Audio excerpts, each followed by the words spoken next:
सभी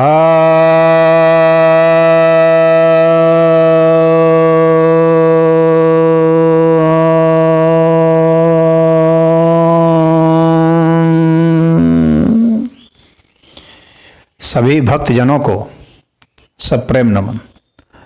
भक्तों, आज मैं आपको घी के विषय में, उसके उपयोग और उसकी रोग क्षमता को दूर करने की जो क्वालिटी है, उसके विषय में कुछ बताने जा रहा हूँ। घी के विषय में तो वैसे हम लोग की जो परंपरा है सभी लोग जानते हैं कुछ न कुछ, और इसका आयुर्वेद में बहुत ही महत्वपूर्ण स्थान है। और घर में जो गृहिणियां हैं इसका उपयोग बहुत करती हैं। तो यह कैसे उपयोग करना चाहिए और कैसे इसका सेवन हो, किस आयु के लोगों में किस प्रकार का सेवन हो और कहाँ कहाँ लाभ है इसका, तो इस विषय में थोड़ा सा मैं बताना चाह रहा हूँ। आश्रम में तो घी का बहुत प्रयोग होता है, तो घी में से कौन सा घी प्रयोग हो, पहले इस पर चर्चा कर लें। देखिए, वैसे तो सभी घी के अपने अपने फायदे हैं, लेकिन देसी गाय का घी वही सर्वाधिक लाभकारी है। इसीलिए जब घी शब्द का प्रयोग होता है तो देसी गाय का घी ही समझना चाहिए, जो प्राकृतिक रूप से, जिसमें पीले रंग का कुछ उसमें टेक्सचर आता है, उसकी जो आभा है पीलेपन की कुछ होती है, वह जो है वो देसी गाय का घी है। आजकल नकली कुछ लोग रंग या हल्दी मिला देते हैं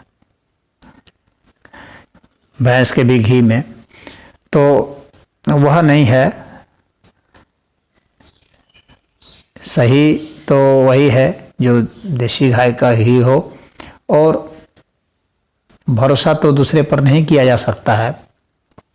बहुत जो आपके करीबी हों या आप स्वयं पाले हों तो वैसे घी सही है।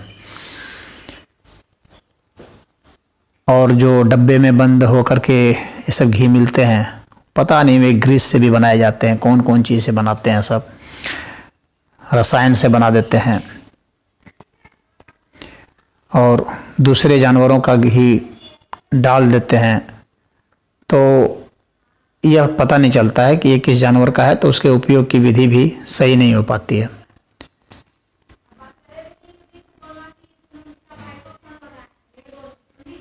तो यह मैं बताना चाह रहा हूँ कि यदि हम घी का प्रयोग करेंगे तो देसी गाय के घी का ही प्रयोग करेंगे।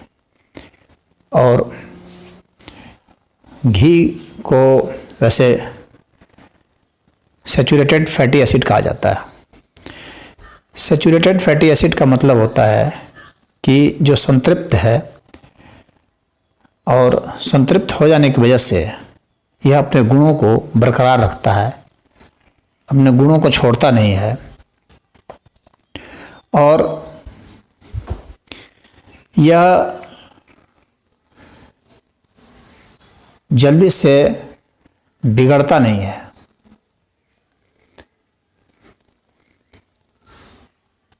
और हमारे शरीर में जब सैचुरेटेड फैटी एसिड का प्रवेश होगा तो हमें यह नुकसान नहीं पहुंचाएगा।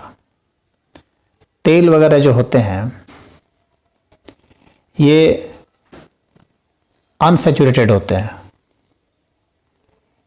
इसलिए वे गर्म करने से कुछ उसमें परिवर्तन आ जाते हैं, या कुछ ज़्यादा समय तक रखने से उसमें एसीटोन वगैरह बन जाते हैं, अल्डिहाइड भी बन जाते हैं। लेकिन यह जो घी है, इसको गर्म करने से सही ये रहता है। इसकी पहचान भी होती है, असली घी की पहचान। जो नकली घी से असली घी को आपको पहचानना है तो इसका यह भी तरीका है कि आप घी को गर्म कीजिए। जब आप गर्म करेंगे तो जो नकली घी होगा उसकी सुगंध उड़ जाएगी और उसके रंग भी उड़ जाएंगे, लेकिन असली घी का ये बचा रहेगा, गंध भी, बल्कि और अच्छी क्वालिटी हो जाएगी, उसकी गंध उसकी अच्छी हो जाएगी और सुगंध के साथ साथ उसके जो रंग हैं उसके ऊपर कोई खराब असर नहीं आएगा।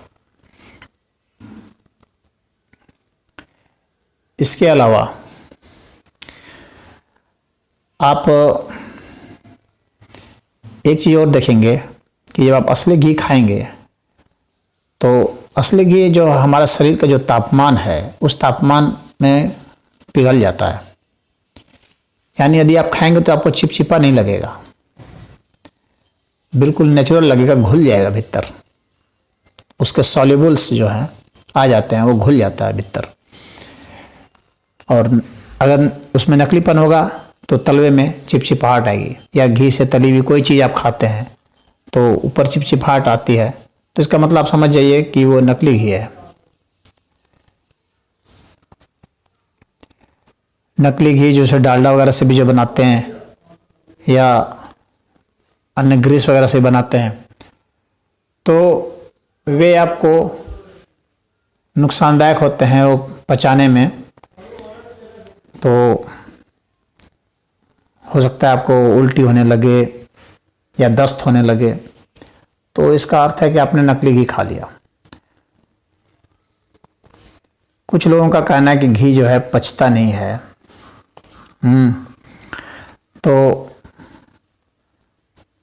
घी के नहीं पचने के पीछे कारण यह है कि आप घी कैसे लेते हैं, यह बहुत महत्वपूर्ण है।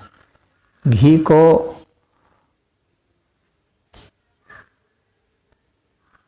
लेते समय यह ध्यान रखें कि पानी कभी भी ठंडा ना पिएं या सादा ना पिएं, गर्म पानी लेना है। दूसरी बात, घी में थोड़ा सा सेंधा नमक डाल लेना, वो त्रिदोष नाशक होता है, वो उसको पचाता है। फिर थोड़ा सा उसमें अदरक डाल दें, सौंठ भी डाल सकते हैं, वही सौंठ भी अदरक ही होता है सूखा हुआ, तो उसको डाल सकते हैं। और जो नींबू है हल्का सा उसको अगर आप निचोड़ देंगे, विशेषकर जो बड़ा नींबू होता है, बिजोरा नींबू जिसको कहते हैं, यदि उसको आप निचोड़ देते हैं, उसके थोड़ी सी खटाई उसमें चली जाएगी, तो वह जो है अब पचने में सुविधाजनक है। थोड़ी सी हल्की सी काली मिर्च भी डाल सकते हैं। तो इनके साथ ही घी का सेवन करना चाहिए, क्योंकि ये उसे पचाने में मदद करते हैं। तो घी खाने पर कोई दिक्कत नहीं आएगी।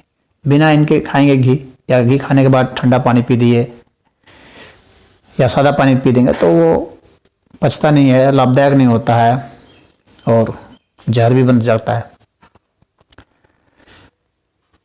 तो अब तो ये तरीके हो गए कि इसके साथ आप लेंगे, और वो घी की जो तासीर होती है ये वात, पित्त और कफ तीनों का ही नाश करता है। घी त्रिदोष नाशक कहलाता है, इसीलिए बहुत ही लाभकारी है। और वात के लिए तो विशेष लाभकारी है, और पित्त के लिए भी लाभकारी है। कफ के लिए तो इसको किसी विशेष, जैसे कफ की जो परेशानी है उसके लिए तो आपको इसको अदरक, काली मिर्च और पिपली के साथ इसको लिया जाता है। इसको त्रिकुट भी बोलते हैं। तो उसके साथ अगर लेंगे तो ये कफ में काम आता है। कि घी बहुत ताकतवर चीज़ होती है, इसका कैलोरी कंटेंट भी बहुत हाई होता है। ये हमें शक्ति देता है, ये हमारी पाचन क्रिया को बढ़ाता है, शरीर में अग्नि देता है, और जब तक अग्नि है तब तक जीवन है। तो अग्नि देने के कारण इसका बहुत महत्व है, और शरीर के हर प्रकार के रोगों में काम आता है। घी जो है वह काफ़ी स्निग्ध भी होता है, यानी मुलायम होता है, चिकना होता है, तो हमारे शरीर में चिकनाहट को बढ़ाता है। ग्रीस को, हमारे शरीर में ग्रीस को बढ़ाता है। जोड़ों में जो दर्द होते हैं वो ग्रीस की कमी से होते हैं, तो घी खाने से ये सब दर्द जो है घट जाते हैं। ये घी जो है ये शरीर के हर पोर पोर में घी पहुंच जाता है, घुस जाता है, चमड़े में चमक लाता है और सभी को ताकत देता है। और हर जगह के वात, पित्त और कफ, ये तीन जो आयुर्वेद में बताए जाते हैं कि इन तीन के ही बैलेंस से शरीर सही रहता है। तो ये तीनों के बैलेंस को यह सही करता है। इस वजह से वात, पित्त और कफ को बैलेंस करने से हमारे शरीर के पोर पोर में एक एक कोशिकाओं को, ऊतकों को, अंगों को, सबको ये दुरुस्त कर देता है, सही कर देता है, ठीक कर देता है। घी हमारे सिर के रोग में या आँख के लिए, कान के रोगों के लिए, स्मरण शक्ति के लिए जो मेहनत करते हैं, शरीर से फिजिकल लेबर करते हैं या मेंटल लेबर करते हैं, दोनों के लिए ही बहुत ही लाभदायक है। और गुर्दे के लिए, लीवर के लिए, हृदय के लिए, श्वास की बीमारी में, सभी में यह लाभदायक है। इम्यूनिटी पावर बढ़ाने के लिए भी लाभदायक है। आवाज़ को भी यह मधुर करता है, यानी स्वर को सुधारता है। घी हमारे बालों के लिए भी बहुत लाभकारी है। सफ़ेद बाल को काला करता है, झुर्रियों को पड़ने से रोकता है, हमें लंबी आयु देता है। बुखार में तो ये बहुत ही लाभकारी है, विशेषकर वे बुखार जो कि पुराने हो चुके हैं, जीर्ण। स्त्रियों के लिए बहुत लाभकारी है, चाहे मासिक धर्म संबंधी समस्या हो, चाहे प्रेगनेंसी के लिए हो, चाहे गर्भ धारण कर चुकी हो तब हो, या डिलीवरी हो चुकी है उसके बाद जो कमजोरी आती है उसको ठीक करने के लिए हो, तो वो उन सब में ही लाभकारी है। कहीं भी दर्द है उसके लिए लाभकारी है। और घी की जो सबसे बड़ी ताकत है वह है कि शरीर में जो भी विजातीय तत्व हैं, जो जहरीले तत्व हैं, उसको यह खत्म करता है, उसको न्यूट्रलाइज करता है, उसको निकाल देता है, अवशोषित कर लेता है। तो जहर को सबसे ज़्यादा ख़त्म करने की जो ताकत है वह घी में है। लंबे समय तक इसका जो सेवन करते हैं वे जानते हैं इस चीज़ को कि शरीर के विजातीय तत्व को कैसे दूर करता है। चरक ऋषि ने, सुश्रुत ऋषि ने और वाग्भट ऋषि ने बहुत घी की महिमा गाई है। जितने भी आयुर्वेद के आचार्य हैं सभी ने घी की महिमा गाई है और सभी लोग जानते हैं, प्रैक्टिकल भी है, घर में सभी लोग प्रयोग करते आए हैं, युगों युगों से इसके गुणों को जानते आए हैं, देखते आए हैं। तो अब घी का जो सेवन का विधि है और रोगों के लिए, किन किन तरह के रोगों के लिए कैसे खाएंगे, कब खाएंगे, उसकी बात अगर करें तो देखिए, पहले जो है हम लोग के शरीर में 5 वायु हैं, प्राण, अपान, समान, व्यान और उदान। इन पांचों के साथ घी का अलग अलग कॉम्बिनेशन होता है, उसके हिसाब से ही जो है घी के सेवन की विधि बताई जाती है। नाभि से नीचे का जो हिस्सा है वो अपान वायु का होता है, यानी जो हमारे पैर हैं, घुटने हैं, टखने हैं, पिंडलियां हैं, कमर है, हाँ, या यौन संबंधित जो विकार हैं। पुरुष की निर्बलता है, कमजोरी है, तो उसमें भी घी पर प्रयोग होता है, काफ़ी पुरुष को ताकत देता है, वीर्य को बढ़ाने वाला है यह। स्त्रियों के लिए भी यह बहुत लाभकारी है, मासिक धर्म को ठीक करता है, यौन शक्ति को बढ़ाता है, जिनमें यौन इच्छा नहीं रह जाती है उनके लिए बहुत ही अच्छा है यह, या जिनको इरेक्टाइल डिसफंक्शन वगैरह की शिकायत है उनके लिए बहुत अच्छा है। घुटने में जिनको दर्द रहता है उनके लिए तो वरदान जैसा है। तो अब ये जो अपान वायु है, या जिनको उसमें मल में भी विकार आता है या खून गिरता है, उसमें भी लाभकारी है। या जिनको बवासीर वगैरह या बगंदर की शिकायत है, उनके लिए बहुत अच्छा है। रह जिनको पथरी होती रहती है, जिनको प्रोस्टेट ग्रंथि में शिकायत है, उनके लिए भी घी बहुत बढ़िया है। तो इसको खाना कैसे है ऐसे लोगों के लिए जो नाभि या उससे नीचे के अंगों से जो पीड़ित हैं, यानी अपान वायु जहाँ पर काम कर रहा है, उसके लिए यह है कि घी को खाना खाने के पहले आप लें, भोजन से पहले घी लें। 1 चम्मच से 2 चम्मच आयु के हिसाब से। बालक है और तो 1 चम्मच लें, और जवान है तो 2 चम्मच ले सकते हैं। तो खाना खाने के पहले लेना, खाली पेट लेना है और गर्म पानी के साथ लेना है। और जैसे मैंने बताया कि थोड़ा सा अदरक या वो क्या कहते हैं, सौंठ का बुरक देना है पाउडर, और सेंधा नमक, काली मिर्च और थोड़े से नींबू। तो वो जो है बहुत ही लाभकारी होगा। घी आपका पचेगा बहुत बढ़िया से और सारे रोगों को दूर करेगा उधर के। और यदि जिनको पेट में समस्या होती है, पाचन में दिक्कत है, भोजन नहीं पचता है, पेट में गोला बनता है या गांठें हो गई हैं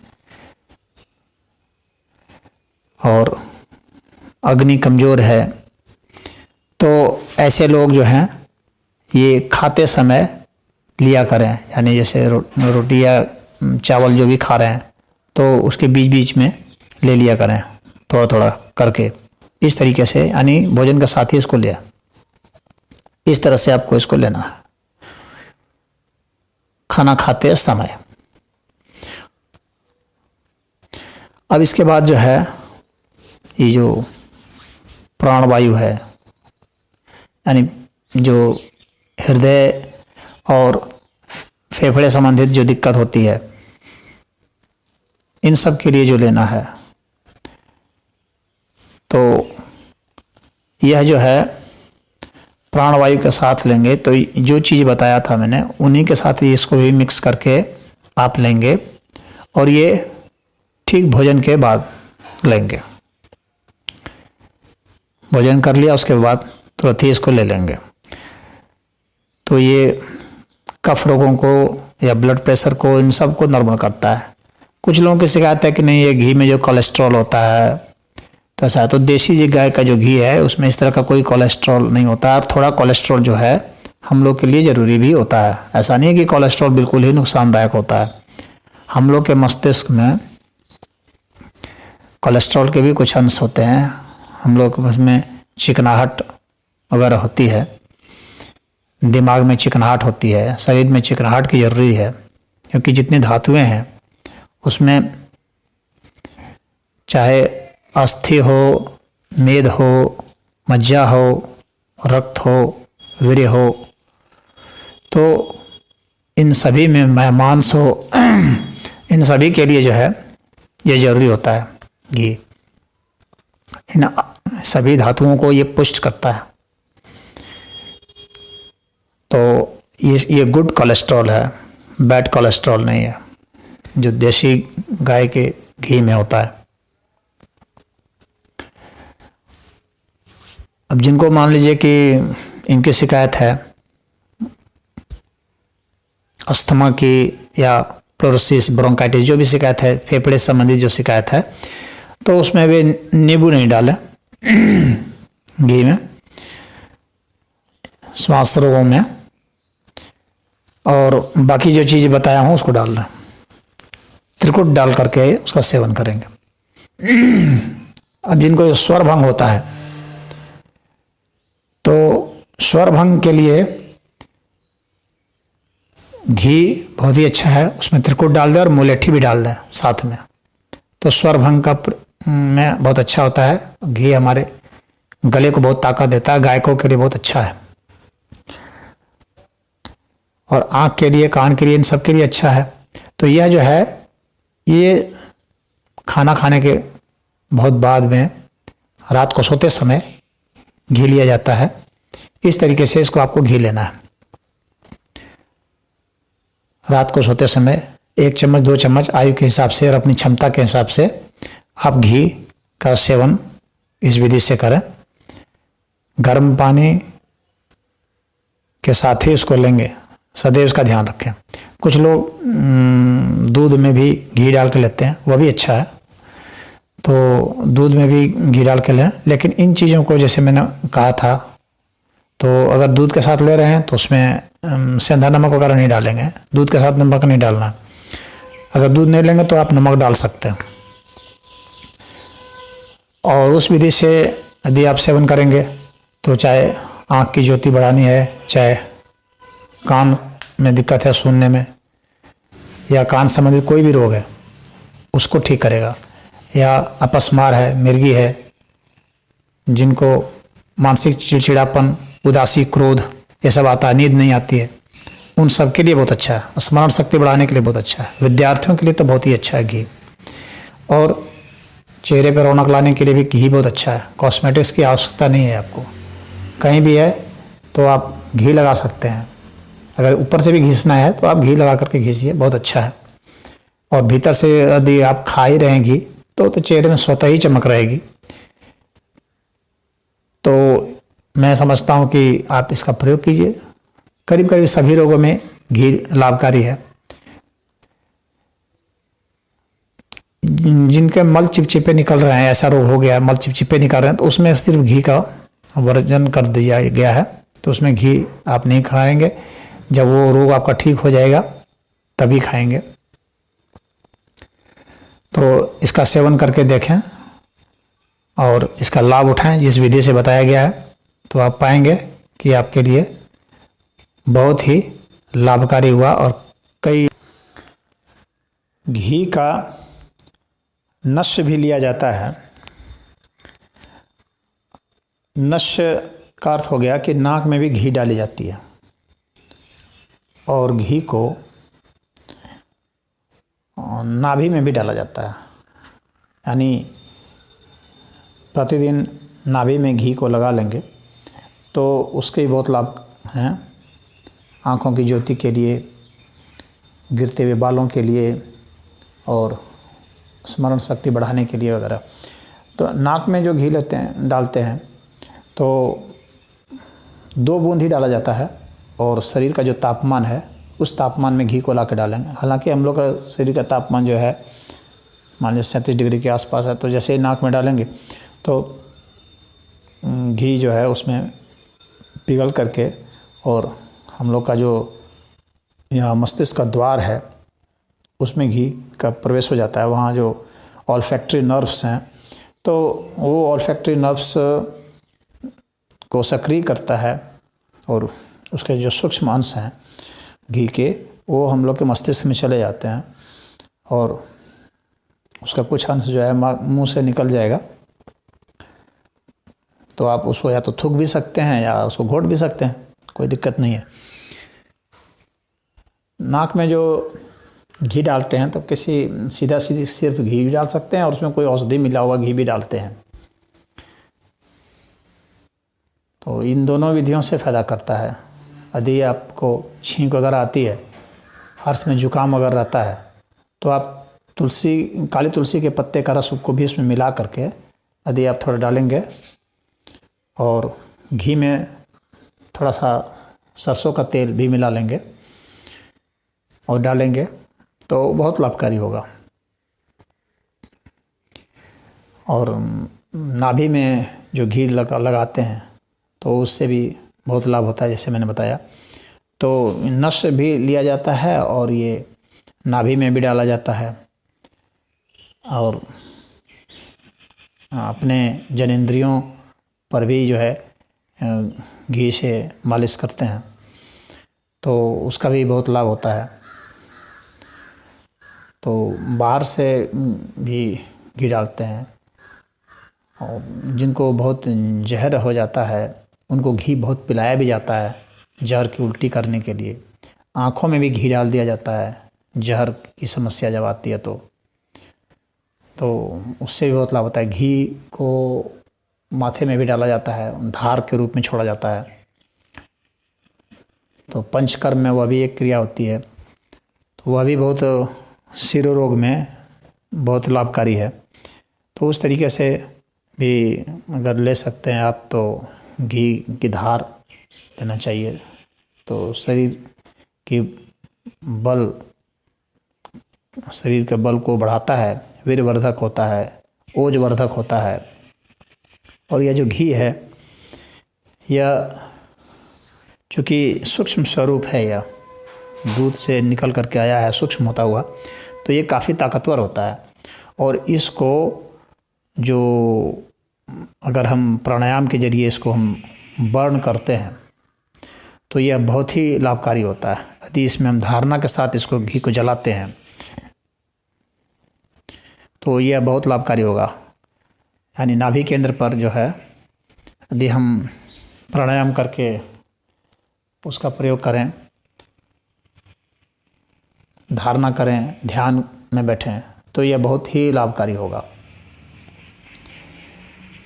जो घी जो रूपांतरित होगा ओज और तेज में प्राणायाम के जरिए, चक्र के भेदन के जरिए, चक्र के जागरण से,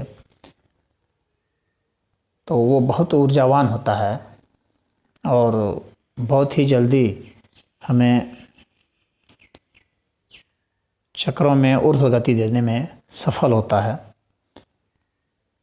तो इसलिए योग में घी के सेवन का बहुत विधान है। और यहाँ मेरे बताने का बहुत बड़ा उद्देश्य में से एक यह था, स्वास्थ्य तो अपनी जगह पर है ही, जो भौतिक स्वास्थ्य है, लेकिन जो आध्यात्मिक स्वास्थ्य है वह भी घी से बहुत ही ज़्यादा प्रभावित है। सात्विक भोजन में इसीलिए घी को शामिल किया गया है क्योंकि इसके सूक्ष्म रूप को हम ऊर्जा में बदल सकते हैं बहुत तेज़ गति से। घी को जितनी तेज़ गति से बदल सकते हैं आध्यात्मिक ऊर्जा में, उतनी किसी अन्य चीज़ को नहीं बदल सकते। यानी जो अन्य जो प्रोडक्ट हैं वे उतने अच्छे से नहीं बदलते आध्यात्मिक शक्ति में जितना कि घी बदलता है। शुद्ध देसी घी हो तो वह बहुत तेज़ी से आपके भीतर में भक्ति योग, ज्ञान योग, ध्यान योग, इनमें आपके भीतर ये सब जो है इसकी वृद्धि करा देगा, इन सब क्षमताओं की। तो चाहे मंत्र योग हो, चाहे कोई किसी प्रकार का कोई योग हो, सभी योगों में घी मुफीद है, एकदम फ़ायदेमंद है, लाभकारी है। इसलिए घी का प्रयोग आध्यात्मिक अर्थ में बहुत होता है। हवन वगैरह में भी जानते हैं शुद्ध देसी घी का प्रयोग होता है। उसके जो सूक्ष्म अंश होते हैं उससे वातावरण की शुद्धि की बात होती है। परंतु यहाँ पर जो मैं बताने जा रहा हूँ वो यही है कि घी को सूंघा भी जाता है। एक अर्थ में सूंघने से भी हमारे मस्तिष्क को असीम जो है ऊर्जा मिलती है और हमारे ज्ञान चक्षु खुलते हैं। तो घी को सूंघा भी जाता है, नाक से सटा करके सूंघा जाता है।